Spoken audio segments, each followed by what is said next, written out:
কোটা ফ্যাব্রিকের সিল্ক শাড়িকে কীভাবে পারফেক্টলিভাবে ড্রেপ করবেন। প্রথমে ভালোভাবে শাড়ির বেসিক টাকিংটা কমপ্লিট করে নিন, আর তারপর বানিয়ে নিন আঁচলের প্লিটটা। আর তারপর আঁচলটাকে এরকম যে জামা কাপড় শোকানোর যে ক্লিপগুলো হয় সেগুলো দিয়ে টেম্পোরারির জন্য সিকিওর করে রাখুন। আর তারপর আঁচলের লেন্থটা মেজার করে সেটাকে পিন দিয়ে ভালোভাবে সিকিওর করে নিন। তারপর বাঁদিকের কোমরে যতটুকু ফ্যাব্রিক লাগবে সেটা প্রথমে মেপে তারপর পিন দিয়ে এরকমভাবে মার্ক করে নিন।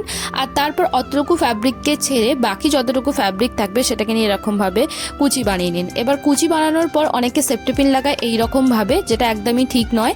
তো কুচির সেফটি পিনটা এইরকমভাবে ভিতরের দিক দিয়ে লাগাতে হবে। তারপর বাঁদিকের কোমরে পিন দিয়ে মার্ক করে রাখা যে ফ্যাব্রিকটা ছিল তার মধ্যে যে পিনটা লাগানো ছিল সেটা প্রথমে খুলুন। খুলে তারপর সাইড থেকে কয়েকটা এরকমভাবে হিপ প্লিটস নিয়ে সেটাকেও ভালোভাবে পিন দিয়ে সিকিওর করে নিন। আর এরপর শেষে গুজুন ফ্রন্ট পিসটা। তো এইরকমভাবে শাড়ি পরলে আপনারা যে কোনো ধরনের ভারী হেভি সিল্ক শাড়িতেও পারফেক্ট লুক অ্যাচিভ করতে পারবেন।